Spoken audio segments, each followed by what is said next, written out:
you can even watch back. Giving players all the props or put them on blast. We don't give no hot takes, only talk facts. We're giving all our devotion, riding high on this wave of emotion. Going all out, yeah, cause this is our time. No, ain't no stopping us till we reach the finish line. All in, we came here to win. We're gonna give everything. S-I-C-K on the run. S-I-C-K, sick, sick. On fire, we're ready to fight. We'll bring the house down tonight. S-I-C-K on the run. S-I-C-K, sick, sick.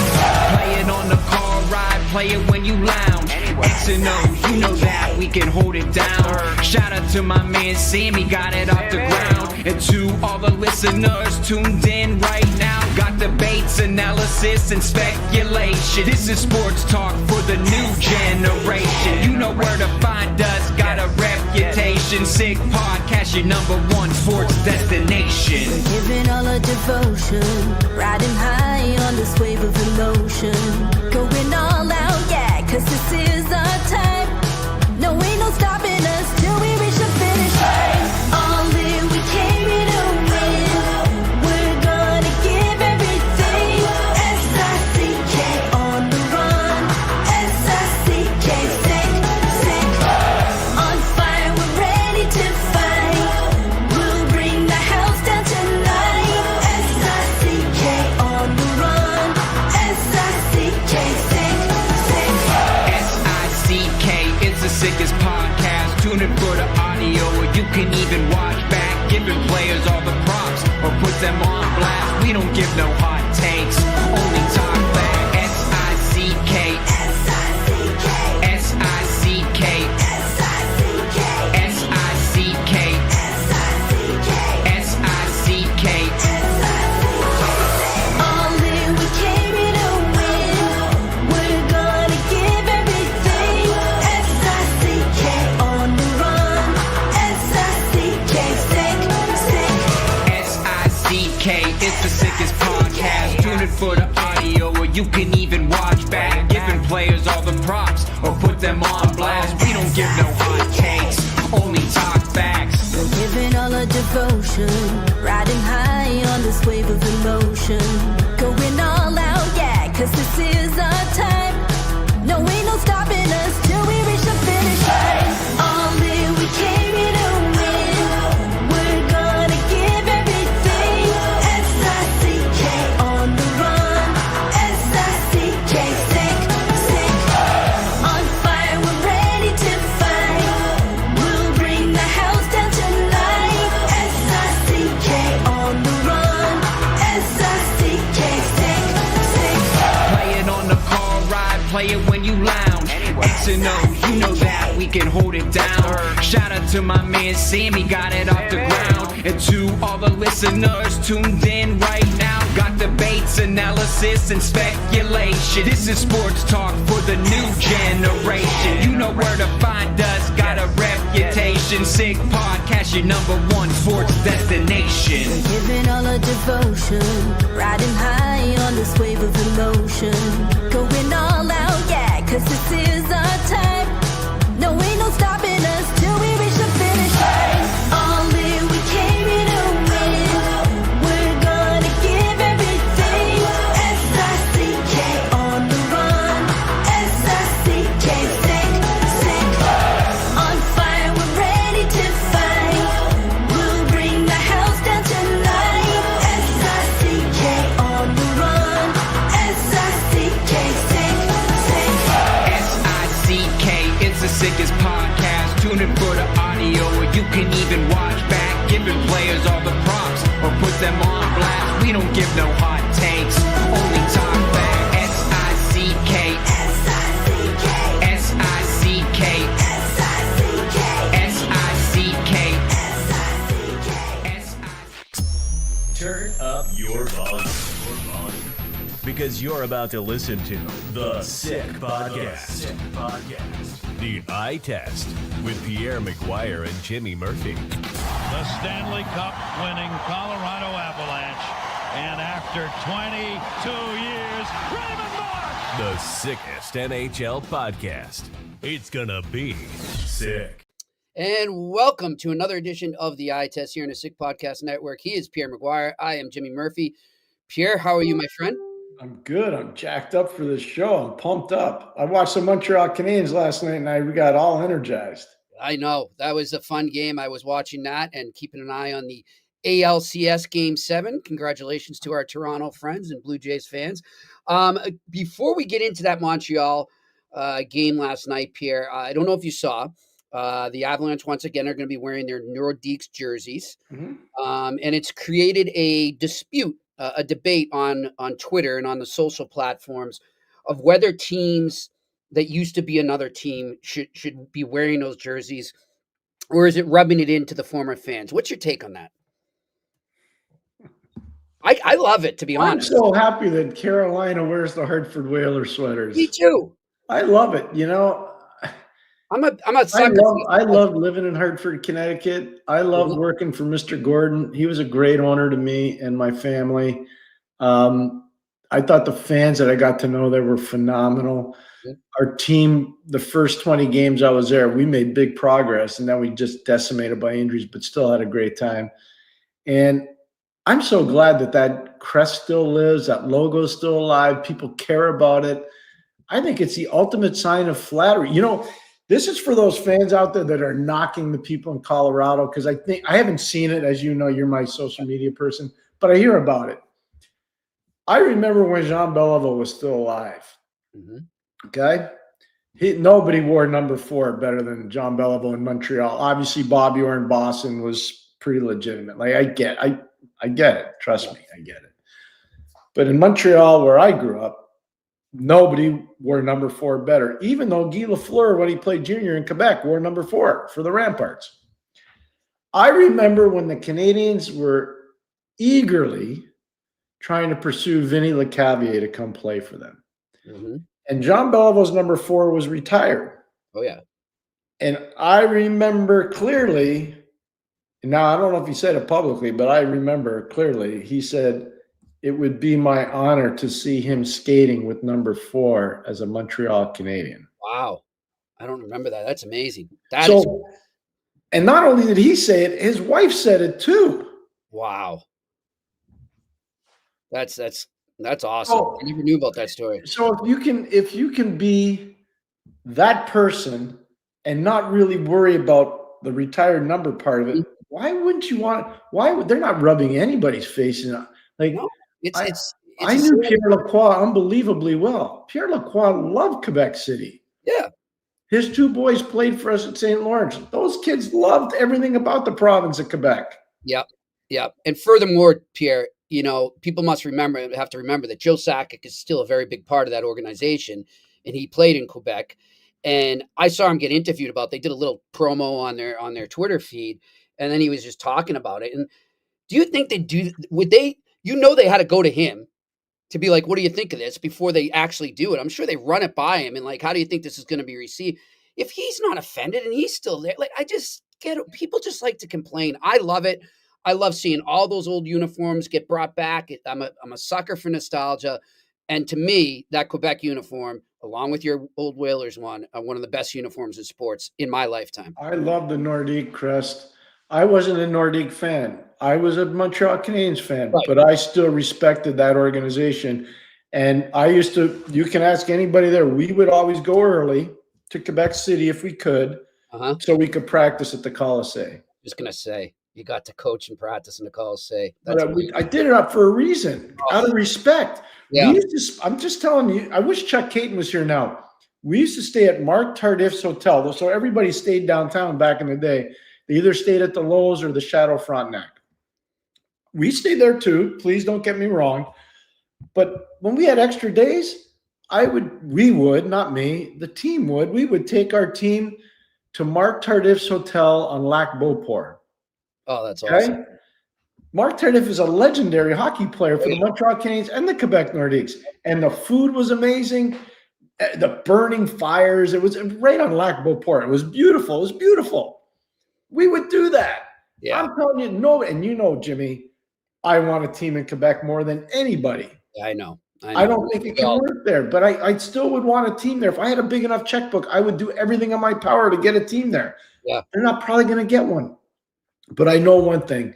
You'd be hard-pressed to find anybody that was working in the league from 1983 to when they left in, 96, 95, 96, 95? Yep. When they left, you'd be hard-pressed. Anybody that worked in the league to say, boy, I hated going to Quebec. Yeah. Boy, it was an awful road trip. I know. Oh, I couldn't stand the hotels. I couldn't stand the passion of the people. Oh my gosh, I couldn't. You have to be a miserable person to say that. You really would. You'd have to be like completely around the bend. Like Scrooge. It was Chuck Caton taught me so much because nobody, as a broadcaster, you spent so many nights there because old Adams division.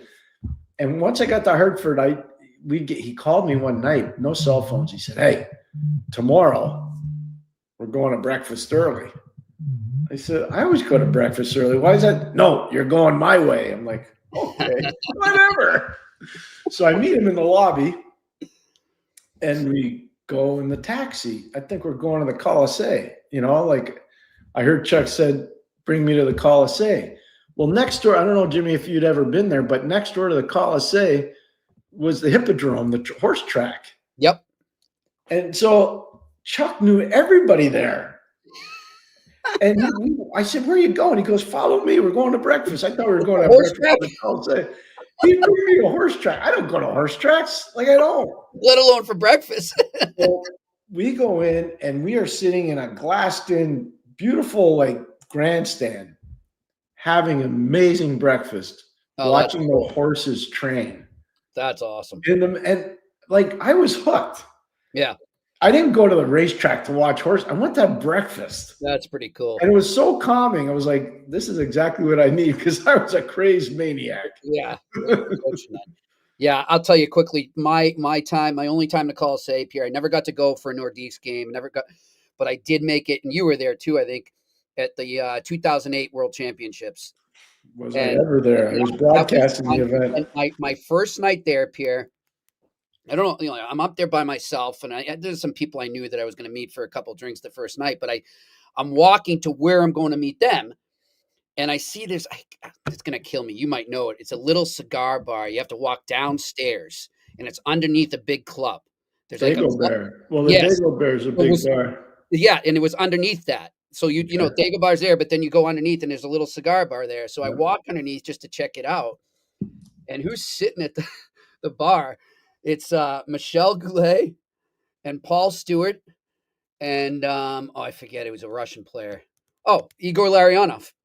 We're all sitting at this bar, and I just sat down and started talking to them. And what a night we had! It was great, and it was a real cool. You couldn't have been with three more fun-loving guys. Oh my gosh, those are great guys. So my world championship, so cerebral too. It's so fun. Well, all of them, Paul, people don't realize. I know people got mad at Paul. Paul Stewart's a really smart guy. Oh, he's very smart. Like a highly cerebral. So his nephew, Chip McDonald, I recruited his nephew who played for us at Babson, who's gone on to have an amazing career as an official, Chip, in the ISL and all around college hockey in the East.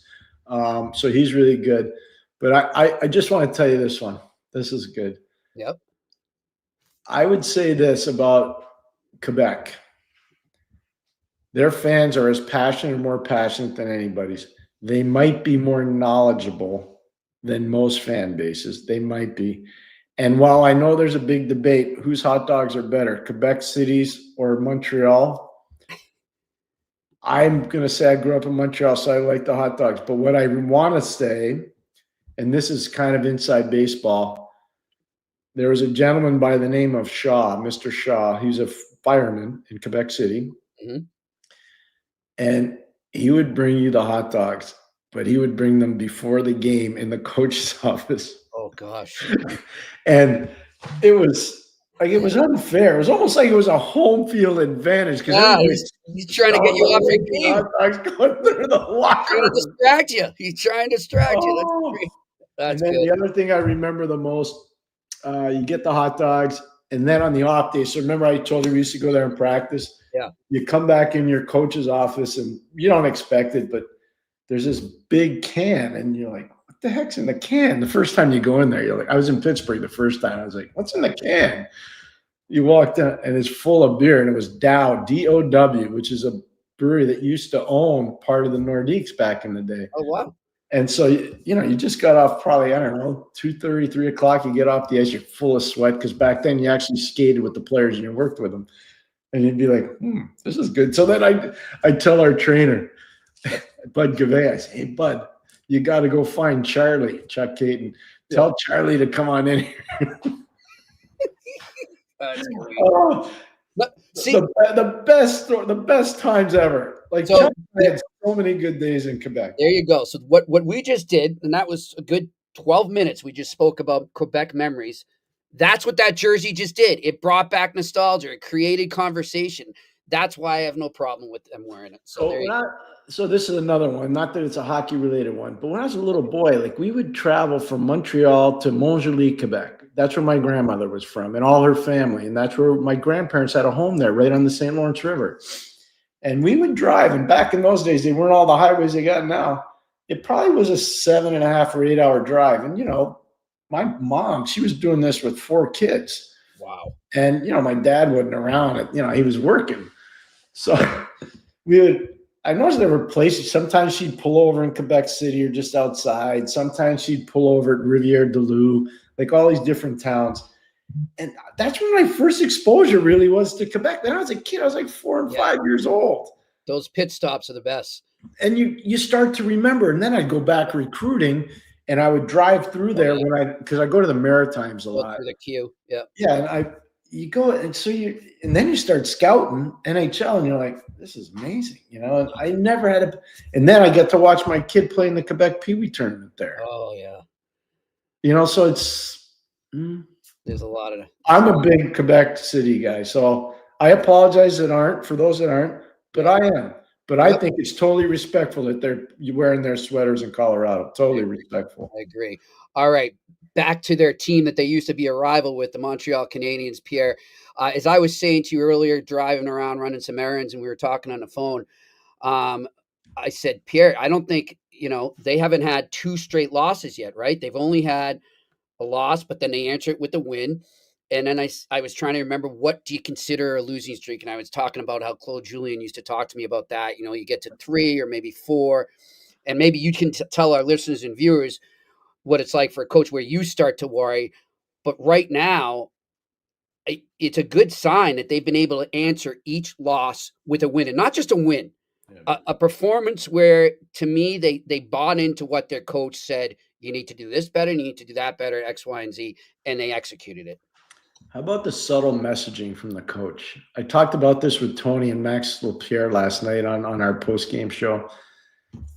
The utilization of Jake Evans, brilliant last night, because he knew Jake had it going on. Jake won 59% of his faceoffs. Jake scored an empty net goal. Jake was really good last night. Probably the best game he's played all year. So the coach saw that right from the start, and he acknowledged it, and he started playing him more. So that's number 1. Number 2, I remember talking to the other day. Zach Bolduc, Saturday night, doesn't get in the shooting lane against Matthew Robertson. Puck goes in, big moment in the game. Mm-hmm. He probably didn't get yelled at, probably didn't get embarrassed. So instead, the coach says, really? You don't want to get in the lane? This is what's going to happen. He didn't tell him this. Nope. He showed him it by how much ice time the guy didn't get. Yep. Compared to what he usually gets. Yep. And they moved him down. Yep. Down. And I told you that before it would happen. Yeah, I know. You create standards. You said it on Mitch's show too. I heard it. You create standards. So that's number 2. Number 3, the easiest thing for him would have been to listen to the fans and the media and go back with Sam Montembeault. Mm-hmm. What did he do? No, he went to Dobish. Mm-hmm. So he sent a message to the media. You guys aren't running my team. I am. Mm-hmm. He sent a message to Zachary Bolduc. You want to play hard defensively? You don't want to forecheck? You don't want to play your identity? This is where you're going to play. You're not going to play very much. You play less than 10 minutes a game. Mm-hmm. And then he sends a message to everybody, including Jake Evans, who I was so proud of last night. He says, you play like that, you're going to get a pat on the back every single night. Yep. Everybody learned. It was great. Everybody learned. And that's Pierre, when we look at it, right, when Marty took over compared to now, how much has he learned as a coach? That's what we're seeing every night. Not just, week to week, month to month, you're seeing it every night with the adjustments he makes. Brilliant statement by you. Mm-hmm. Really good, Jimmy. I completely agree. Yeah. And so it's okay. People ripped him apart. He didn't ever remember what we talk about all the time. Never take stuff personal. Exactly. Never. Because if you do, it affects your decision making. And I know a ton of people don't want to hear what I have to say. They don't want to hear what you have to say. They don't want to hear what Marty has to say. Mm-hmm. Don't worry about those people. Right. They can't be fixed anyways. It's okay. It's okay. Yep. And he's doing a great job at that. By the way, we will be joined by Hall of Fame hockey writer, a longtime Bruins writer of the Boston Globe, Kevin Paul DuPont, will be joining us at about 4:40-ish, 4:45. He's sitting on the runway at Logan. He's just getting back from Salt Lake City, where he's out there covering the Bruins. But he'll join us to talk about the return of Brad Marchand in his first game against the Boston Bruins in Boston tonight. Hopefully, hey, if he doesn't make our show, it's all right, Pierre. I just hope he makes it in time for the game with the way things are going with air travel right now. Jeez, he said it was like the expressway on the runway. So he's hoping to get on here and join us. But on that note, Pierre, as we agreed, we love our followers here. They're in the question section every day, and that's why we're going to go to the Q&A right now, right off the bat. And get these questions in just in case we don't have time later. But before we do that, I want to tell you about our wonderful sponsor, Vago Italian. Vago combines old world classics and new Italian dishes for over 23 years. Private dining rooms for any occasion, open Monday to Saturday evenings, and lunch from Tuesday to Friday. They're located at 1336 Green Avenue in Westmount. For reservations, call 514-846-1414. Again, that is 514-846-1414. And of course, our wonderful sponsors, Betway. You can still go all the way with Betway. If you sign up for a new membership right now, you could get up to $200 back on your first bet, even if you lose. So go to that QR code in front of you if you're watching. If not, go to the details section or member section and fill out your details there and create the membership, and you'll get that offer. And sorry, I had a thought in my head and I lost my thought there. You must be 18 plus. Terms and conditions apply. It is not available in Ontario. And you must bet responsibly. And now my thought. Wait a second. You did a great job. That's a lot of reading because I had to do that the other day when you were here. So I want to compliment you, number one. Number two, I just had a plan when you were reading. And I'm so proud of the sponsorship from Vago. I've been eating there since opening day. 23 years I've been eating there. My family celebrated births, deaths, birthday parties, unbelievable friendships, openings of arenas named after friends of ours like Bowman. We've celebrated a lot of amazing things. Marriages, like we've had a lot of events at Vago over the course of my career. I think we should do this on November the 13th. When I'm going to be up there with you. And we're going to be there together. And I think because it's a big hockey night that Thursday. Yep. And I got to leave really early to go speak at a thing for Ray Shero on Friday at St. Lawrence in Canton. I think we should do our show Thursday at 4:00. This is up to Anello. We'll see what kind of operator our boss is. Oh, he's smooth. He's smooth, but he's going to have to pull this off. We do the show from there in one of their private rooms. And then afterwards, you get to try a little Chianti. I have to work later, so I'm not. We'll have dinner. Sounds like a plan to me. So let's see what kind of operator Anello and Sammy are. That sounds great, my friend. And, pressure. You almost read my mind because right after I was done reading that, before I got to my bed of the night, I was going to suggest that we do the show in the new studio for Sick Media, but I like the Vago idea even better. We can do it in the studio. Too far away, the studio and the traffic at that time of day in Montreal. We're not doing that. Good point. But we will eventually. Next year in the playoffs, we're doing shows from that studio. That sounds like a plan. Just telling you, we are. I like the Vago idea for sure. Vago idea for November the 13th. Like I said, this is you know how I work, Jimmy. This is a call out to Anello and Sam. Yep. Show us what you got. In studio right now. Yes. Sounds like a plan to me. All right. We will discuss that. And I actually I think I found a good place to stay right near Westmount. I'll explain to you off the air. All right. Let's get to my pick quick before the Q&A. And I'm going to make it quick and simple. I think Brad Marchand is going to go in the TD Garden tonight, and he's going to have a night. Give me the Panthers -1.5 on the puck line, they call it. And then Brad Marchand to score an anytime goal at +165. By the way, the -1.5 is +164. So if you do that and you combine it in a parlay and you put down $25, you win $125. You put down just $5, you win $25. So you can use a little fun $5 bet. But I think Brad Marchand's going to have a night. I could even see him scoring more than one goal, but I definitely think he lights the lamp tonight. All right, let's get to the Q&A. Joe, question, because of the 75 days double retention rule, do you expect more trades around December 20th for players like Patrick Laine? I was thinking of this today, Joe. You read my mind. Pierre? I think yes. I'm looking at Vancouver right now. I did an exercise today on Vancouver with all the injuries that they have, and they're a mass unit. They're going into Pittsburgh tonight. They're devastated by injury. It's scary. To think that they're 4-2 right now coming out of the gate, that's a real tribute to, Adam Foote and to Brett McLean and to Scott Young and to Kevin Dean. That coaching staff's done a really good job there. Come out like they're crushed. They got it. They're going to have to make a couple deals. Yeah.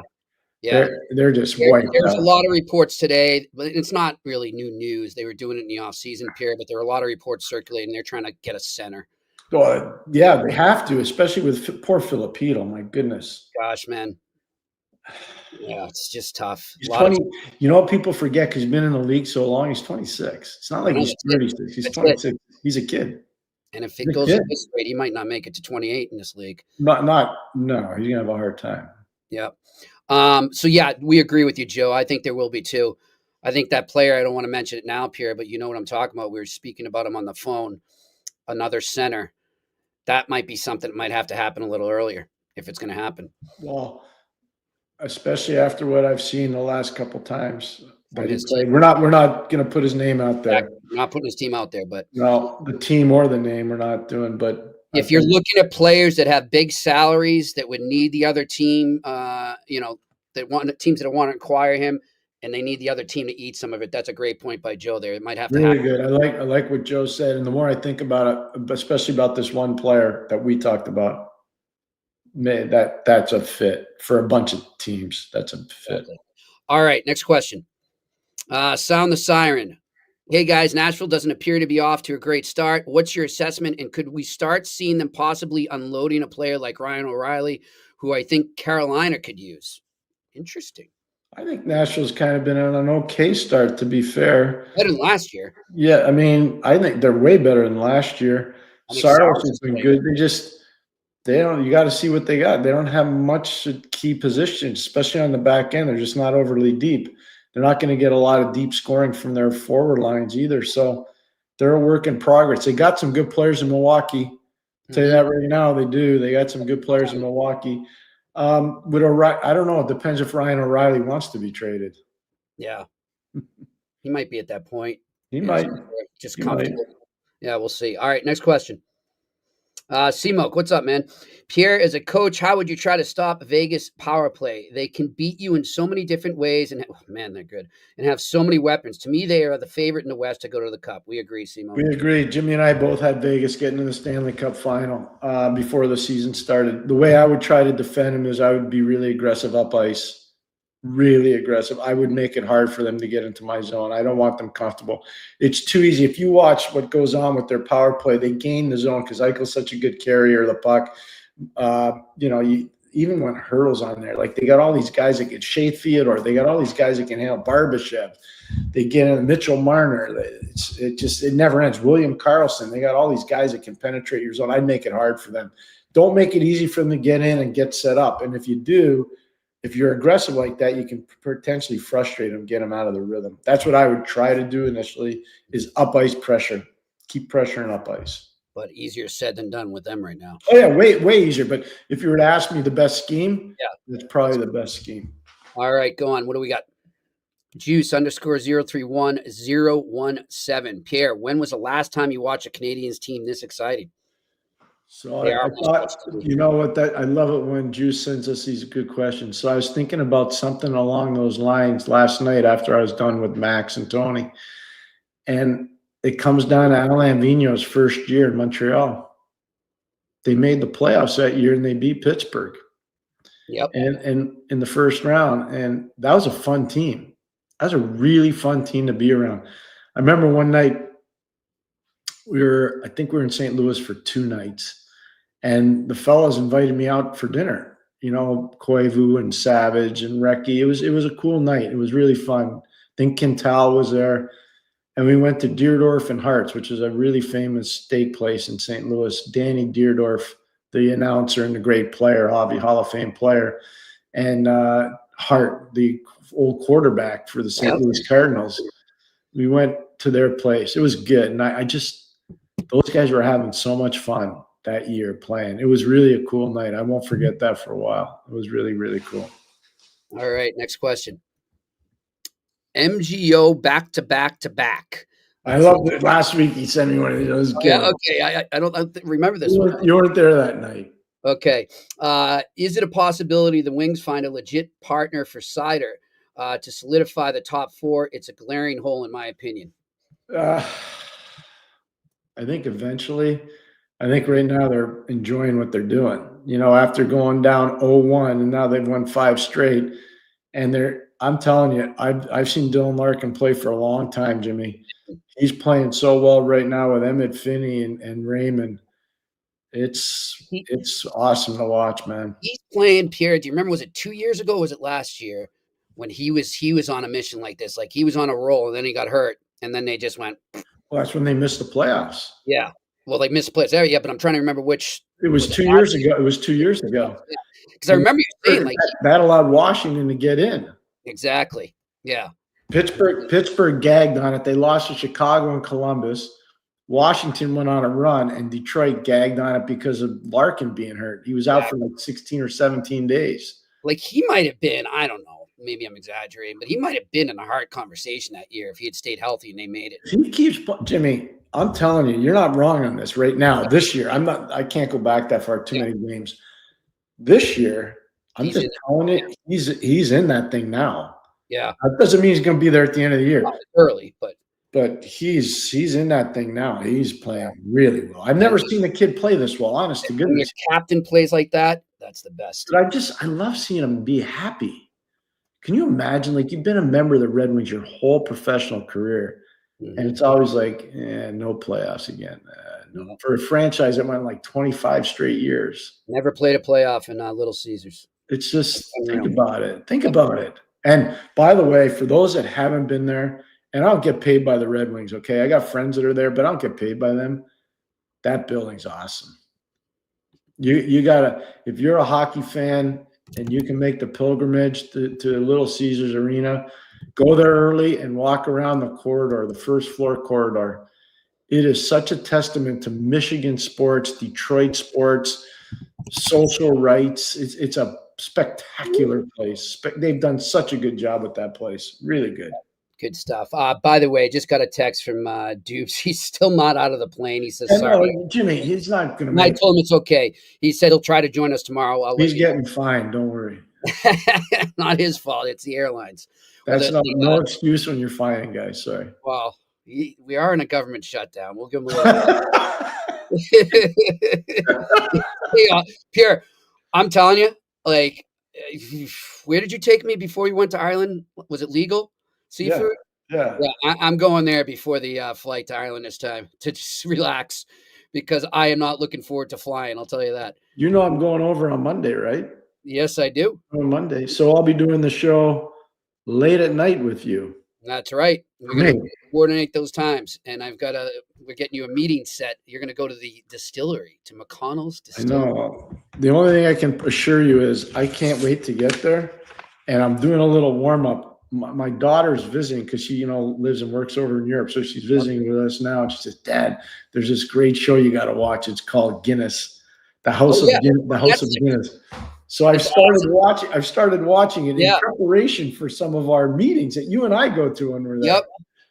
And, Guinness is good for you. No, that, the guy that I forget, we'll figure it out later, but the guy that plays the foreman, Pierre, he's really good. He's very good. Yeah, that and Peaky Blinders. I'm fall in love with this show, and I love Peaky Blinders, so it's There you good. go. All right, next question. Max R, do you think the Wings can keep this up? Yes, I do right now. So if Health will be the big thing. yeah, Larkin needs to stay healthy. They need to start growing their bottom six a little bit. I think they're getting there. They're starting to. And McClellan pushed the right button. He's got a long runway now because he pushed the button and it worked right after the first game. And so that's real positive for them. So the answer is if they stay healthy, yes, it can work. Yes. All right, next question. Ethan Russell, that is. Ethan, what's going on? By the way, Pierre, Ethan was in Charlotte last week. How come I you told him didn't to come try say and hello find to him. me? Yeah, I know. I told him. I said, go try and find him. Go right up to him. He'll talk to you. Of course. We'll make it happen next time for I was sure. sitting in the corner with Melanie and minding my own business. That building had a lot of people in it too. I love what you say. Tailgate, eh? The tailgate was awesome. That's Actually, pretty cool. this is a good part of the story. I didn't tell you. So I got out of the car and I think the lady recognized me. It's a pretty good story. She goes, "Would you like to join us for a beer?" I said, "Not right now." And if I had, I think Mrs. McGuire might have given me a shot. You know what I mean? Yeah, nothing pregame. I didn't, yeah. Yeah. So, Just like Carolina, the Hurricanes. They have great tailgates down there. All right. Yeah, what was they that have question again phenomenal. from Ethan? Yeah. Sorry. Don't you think Middlestat should have started the season on the left wing? I thought that would be best for his development. Great point, Ethan. For his development into a new system and his confidence, considering he's really not a 2C. Totally agree. boy, Totally. he's getting beat up bad, that poor kid. Yeah. In the media and by people on air too. I'm not going to go there except to say he's going to be the author of his own story. Yeah. See, Pierre. That's the way I would pursue it with him. And if I were meeting with him, I'd say, you got a chance to author your own story. You can author this great comeback story and prove to people that doubted your courage and your desire that you're way more courageous than they think and you have way more desire than they think. So you got to prove that. I'll try to help you get there, but you're the one that's going to be the author of your own story. Yeah. And I feel bad for that kid. I know nobody feels sorry for you in pro hockey. I get it. They don't. I'm just telling you, nobody does. But I don't think this is a bad person. I just think it's a kid that he's been put in tough situations because I think his talent was better than what his will was, if that makes sense. Yep. He has excessive talent. Too much hype around him. That's what happened. That's why we always caution teams on that. All right, next question. Brad K, the Leafs have a history of stopping Devils heaters. Is New Jersey, Devils are on a heater. Is New Jersey making it 5 consecutive wins tonight? I think this is going to be a great game. I'm looking forward to this. I'm going to tell you, I never bet on games. Jimmy knows that, but here's what I'm going to say very comfortably. After what Anthony Stolarz did, I think everybody in Toronto is bringing an A game tonight. They better. So I think you're right. It's going to be a great game. Yep. And if Toronto brings all their soldiers to the party, I think they win tonight. Yeah, I like Toronto to win too, and I think it's going to be low scoring too because I think they clamp down. Stolarz thing got everybody's attention, and it was great. And Pierre, what did I say too? Like that was great for the coach. I said this to you off the air. You absolutely. He doesn't have to be the bad guy. His own players are like. Well, you absolutely did. You know, I love it right away. Yep. All right, next question. Gabriel Lamb, do we see teams sell before the Olympics or after? Yes. Both. I think both. And this is, again, I hate to bore our audience, but I'm going to say what I've been telling Jimmy for a long time and telling you folks. I could be wrong on this, and if I am, I'll apologize. This is the year of the owner trusting the GM who trusts the pro scouts. Mm-hmm. Whichever team has the most progressive owner, the best general manager, and a pro scouting staff that knows how to build a group, they're probably going to win the cup. If you're one of the top teams, if you're rebuilding, no.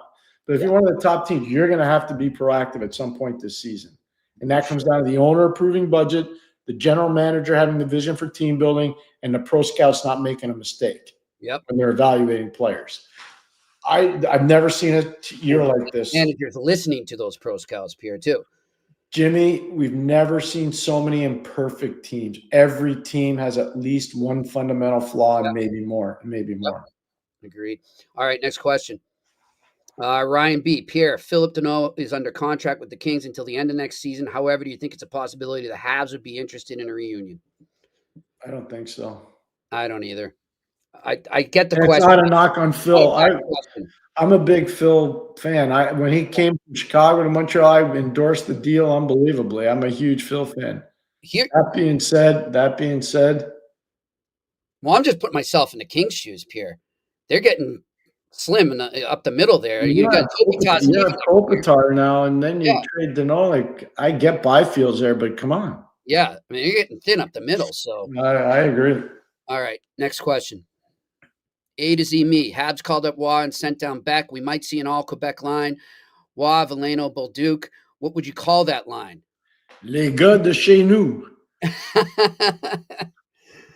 What and it translate for the not good Our French. guys from home. Oh, I like that. Our guys Nice. from home. There you go. All right, I like that. Next question.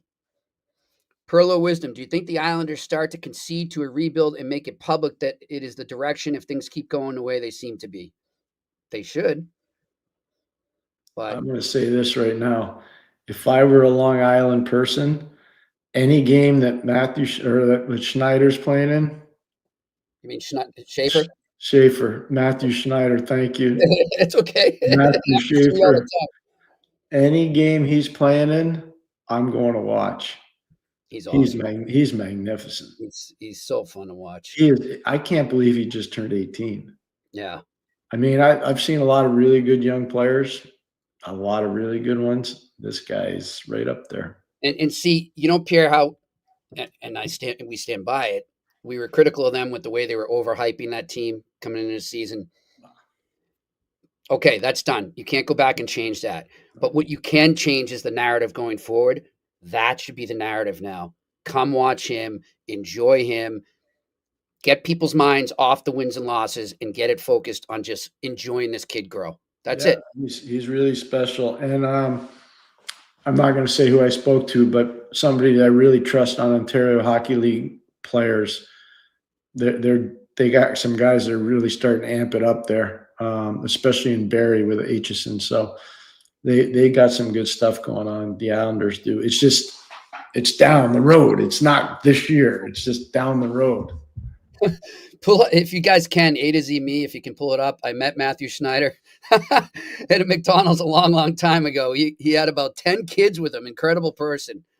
I remember watching Matthew when he was in Rhode Island. His father, Sammy Schneider. I remember watching his brother, Alain play hockey a long time ago. Yeah. He was a good player. I always Matthew was a mini Chris Chelios. That's what he was. Yeah. Mini Chris Chelios. All right, next question. Really good player. Owen Tremblay, as a Habs fan, is LJ Mooney as good as everyone says? I haven't watched his games yet.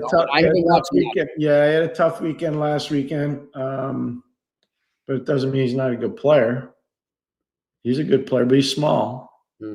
He's going to need time. He's not coming out anytime soon. Yeah.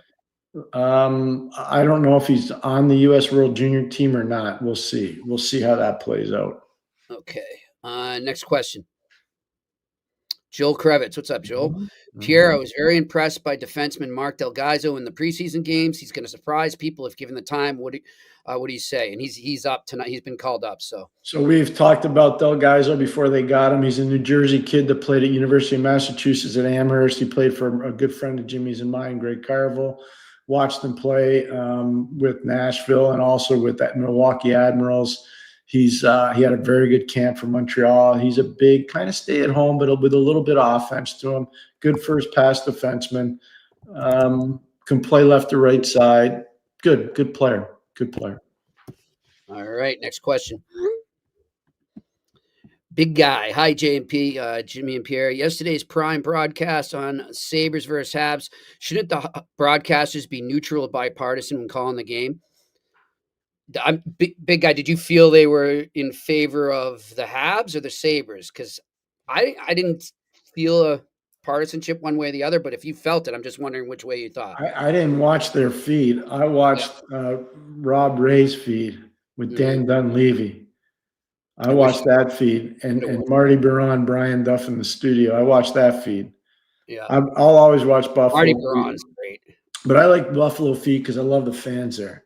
Yeah. And I want to pay respect to the fan base there. I really admire what they've gotten through over the last little while. So I'll always try to watch their feed. And I watched that feed. I did not see the Amazon feed. I apologize. I just didn't see it. All right. Next question. Juice. Could Nick Suzuki become the first 100-point player for the Canadiens since Mats Naslund in 85-86? Yes. May we? Yep. All right. Next question. Ethan Russell. Is it a big issue that Ottawa is struggling as much without Brady? I understand what he does for the team, but should one player really make that much of a difference? Is that an issue? It's part of it. Yeah. Penalty killing's a big part of it too, Ethan.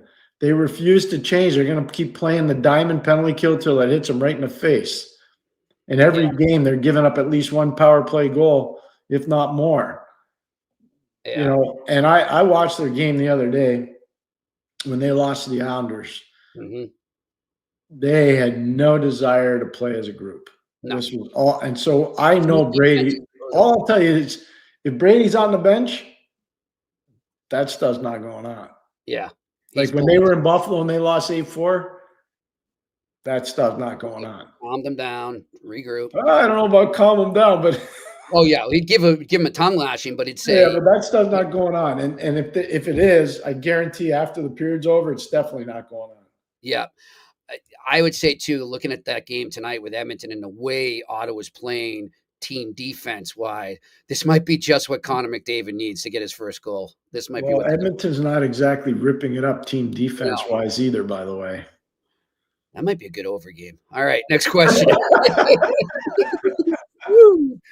All right, Seamoke. Pierre, thoughts on Alex Vlasic play so far this year? I think he could be the next Hawks captain. Really good, really impressed. First time I really watched him play, he was playing with Trevor Zegras and Jack Hughes and all those USA hockey guys at an exhibition game at Harvard, and I was really, really impressed by him. And then obviously he goes to BU and does some amazing things at BU before he leaves. He's just growing into his body now. I think he's really off to a good start. He's going to be very good, very, very good. Speaking of Hawks captains, good news from the current one, Nick Foligno.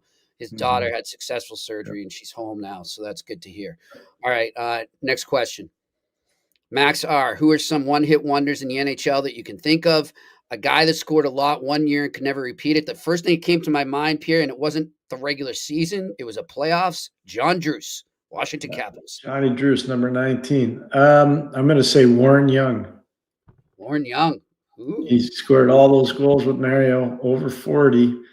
Got the big ticket in Detroit. Never did it again. Thinking Bruins. Well, this isn't a fair one because he had a really good career. But he was coming off a big season in Detroit, Marty LaPointe. He got big money in Boston, big money. Those numbers never came back again. And look at Marty. Marty was exactly. And he was an awesome player. So that's kind of not a fair one, but yeah, you know, I've said this to Jimmy before. And you know, one of the times we were in Ireland when I told you, I said, a lot of these guys, like, they score a lot and they get these big contracts, but then they leave the town where they were to get the big contract. And nobody appreciates their true skill. Exactly. They're checkers or shot blockers. Or Marty LaPointe to me is the best example of that ever, Pierre. And then they leave, and all of a sudden everybody expects you to be a sniper, and like that's not your thing. Remember, everybody was crap on him for so long in Boston for 2 years straight. It was heartbreaking until a certain Patrice Bergeron came along and he mentored him and put him up as a billet family, and like then people start to realize what a mentor he was, what he meant to that team. Yeah. Somebody there, big guy, says Jim Carrey. That's a good one. Well, no, the Jim Carrey story is a good one. There's one person that ended his career, and it was Rick Kehoe in Pittsburgh, PA. Rick Kehoe is a former 50-goal scorer in the NHL, and he was a tremendous hockey coach. I worked with him for 2 years. Awesome, and a spectacular human being. And he's the one that came up with the cross crease pass on Jim Carrey. Mm-hmm. And that was it. That was it. It was over. Pittsburgh went in there, ran him right out of Washington, and it was over. There was a short book. That's what that was. I was thinking Vladdy Ruzicka. Remember him? Yeah, but he played a He had long a couple time. good years, right? Yeah. He did. Edmonton, Boston. He played a long time. Last time I saw Vladdy play, he was playing actually over in Czech. Yeah, He was playing in Prague. that's right. Last time I saw him play. Coach, I think. All right, next question. The Sedita 17. The Senators PK will look like a top unit against the Hurricanes. The Canes can't seem to get out of their own way on the power play. What would you recommend to get that power play jump started? Can you get Brent Burns back? Ooh. I don't know why this is a foreign concept for all of Carolina. You got a lot of good players there. A lot of good players. You lost a ton on the But you lost a ton of guys, and you don't have Jacob Slavin. Like, I don't know how Brendan Moore keeps doing this stuff, but he pulls it off. The coaching staff's really good. Timmy Gleason, and Jeff Daniels, and Roddy. That's an amazing coaching staff. You lose Pesci's playing in the top tandem in New Jersey. Brady Shea's in the second tandem in Nashville. Brent Burns in the top tandem in Colorado. Those are just three. And then you'll lose Jacob Slavin. And according to all the people that are experts in hockey, he's become the best shutdown defenseman in the NHL, which is scary because they probably weren't watching the previous 5 years when he was still the same player. Yeah. It was the Four Nations that all the people jumped on the bandwagon. All right, next question. Big guy. Hey, Jimmy and Pierre, when will Demidov be on the first PP? It took Hudson a little over a month into the season for the change. Yeah, I think it's coming. About the same. Yeah. I think it's coming pretty soon here. They're about to go on the road after they play tonight, or after they played last night. They head out to Calgary today. So, and they have back-to-back Wednesday, Thursday in Calgary, and then in Edmonton. So I think it's coming pretty soon. And by the way, I think Saturday, just so people know, I remember hearing Mitch Melnick. It's a 7 o'clock. It's a 7 o'clock Eastern, 4 o'clock Pacific. Yeah. No West Coast time. All right. No. Next question.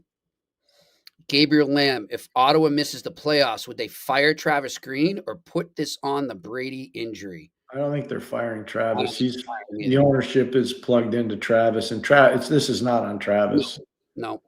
All right. Next question. Ethan Russell. Do you think we'll see more teams do what Montreal did with Hughes and Gordon? Could you maybe talk about the pros and cons of doing that, or is it mostly pros? I don't see any cons as long as everybody's singing from the same songbook. If you have somebody that wants to deviate from the plan because their ego's too big or whatever, then you got a problem. But if you got these two guys get along, Marty St. Louis gets along with everybody there. They're all singing from the same songbook. I think it's really positive. It creates a chain from ownership to the president of hockey operations, to the general manager, to the coaching staff, to the scouting staff. Yep. So everybody's included.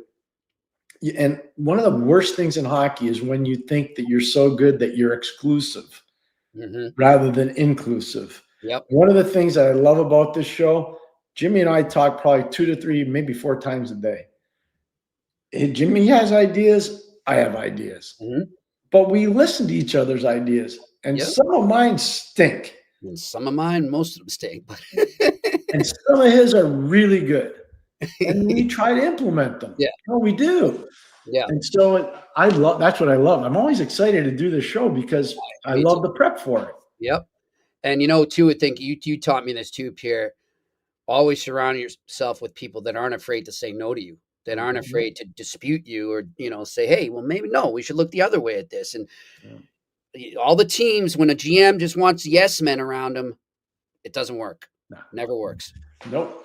All right. Trust next question. Me on that. Juice again. Pierre, what did you do with your day when you had the Stanley Cup? Which shared it with friends and family. Yeah. It was a different process back then. People don't realize they didn't have the keeper of the cup then. Yeah. They didn't have the keeper of the cup. So I had it in my hotel. I think I told you the story once. There was a gentleman that ran the 7-Eleven in our building. So Scott, his name was Steve, and Scotty and I really liked him, and he would always look after us. He was an amazing guy. And I remember bringing it into his store, and you should have seen his eyes, Jimmy, when I brought it in the store. Like, it was pretty amazing. It was pretty cool. And then Scotty and I always used to go to the same restaurant after games to eat when we were staying at home if we didn't have to catch a plane. So we brought it down there. It was good. The people appreciated it. And then, it got lost in Barasso's backyard. And then it took a swan dive off of the cliff in Mario's backyard and it broke. Yep. Oh. You see, for anyone out there, what's that movie where they go in the bands touring and they jump off the roof? That's that story. Right. That's one. I'll never forget this. And this shows you the wisdom of having a great mentor. Scotty and I were at Mario's watching all this happen with the cup. And Scotty had won it a bunch of times, so it wasn't a new concept for him. Yeah. And we're just sitting there having a glass of wine with Mario and his wife, Natalie, in Mario's house in Pittsburgh. And the guys are in the back frolicking with the cup in the pool. And Phil Bork, Bubba, takes it up on the top of the cliff. And he's hugging the cup. And he dives into the pool. And all of a sudden, he hit the pool so hard, the bottom of the cup bounced out. Oh, Scotty just grabs my shoulder and says, "Time for us to go." By the way, movie is almost famous, and there's a scene where one of the actors jumps off the roof and swan dives into the pool. Talking to Kevin Stevens once, and he told me that story too, and he was there. That's all that's going through my head is that scene in that movie, but with the cup. Yeah, Kevin was there. I mean, everybody was there. It was a heck of a party Mario threw until Bubba decided to jump off the cliff with the freaking cup. Stories around that trophy are amazing. I love it. All right.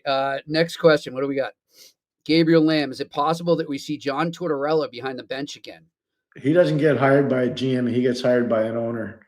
So if there's an owner out there that's got guts and has smarts, that's what I was talking about before. Yep. I think John gets another chance, but he's not going to get hired by another GM, I don't believe, unless the GM's a real good friend of his. Is he strictly coaching, Pierre? Could you ever see him managing? I think he needs to be around the dressing room. I don't see him being in the front office type. All right. Next question. Ethan Russell, how many teams do you think are eyeing Bo Horvat right now? Double digits. Yep. Because everybody's looking for the same thing. They're all looking for a number 2. Bo's being paid as a 1, but they're all looking for a 2. All right. Next question. Is that it? Yep, we're done. Wow, that was a great Q&A, Pierre. Our fans are amazing. The people that support the show are unbelievable. Yeah. And we mean it. Jimmy and I talk about it every day. Yep. How grateful we are. And I love doing this. Yep, me too. I get so jacked up to do the show. Now we're starting to really get into the season too. It's fun. How about college this weekend? I have one for you. Okay. There's one huge – there are a bunch of huge series. There's one in particular. Western Michigan plays Michigan this weekend. Ooh. That's gonna be good. And all of a sudden now I'm seeing people write stuff about Trey Augustine never should have gone back to Michigan State. Now they write that. Now they're writing it. Where were they last spring when we were saying, like, why didn't Trey Augustine leave Michigan? By the way, that's actually a Thursday game. Michigan hosting Western Michigan. Yeah. More Thursday games. That's becoming the new thing. Quinnipiac's playing tonight, Pierre. Yeah, they are. They're playing Holy Cross tonight. Yeah. Wow. Yeah. All right. Well, so just the dirty little secret on that one is Rand wants his team game ready, and they played 2 with Maine this weekend. And then Billy Riga, it's close. And Billy Riga is a head coach at Holy Cross, and he used to work for Rand. So he's doing him a solid too, which I think does a really good job for Holy Cross, getting them ready for their Atlantic division series, schedule. So I think that's actually really good. It's smart. I was going to say something before we started talking about the college hockey. Don't know. Sorry, usually I don't forget. Let's get this plan going for Vago. All right. Vago's done. It's even because if they won't let us do it there because they didn't open the door or whatever, we'll go over to Winston Churchill's where Tony's doing his Saturday nights. Yeah, and they're part of the Winston Churchill's now the Nakas family. They're part of the Sick Podcast family. That's awesome. And I've known that family for 60 years, so I think we're okay. Good stuff. Good stuff. And I get to say hello to our friends at McLean's too. I know they're watching. So there you go. I mean, we're like we've got options. But the 13th, we're having dinner. It's Thursday night, correct? Yes. All right. Sounds good. we will figure that out, and we'll get out the details once we confirm it. All right, great stuff. Thanks for all your questions. Thanks to Dupes, to Kevin Paul DuPont for trying to make it. No problem. We'll get him on again, hopefully maybe tomorrow or in the near future. Everybody enjoy the hockey out there tonight, and we will talk to you tomorrow here on the Eye Test on the Sick Podcast Network. And that's a wrap. Hope you don't miss us too much until next time. Follow the Eye Test with Pierre McGuire and Jimmy Murphy on YouTube, Facebook, Google Play, and Apple Podcasts.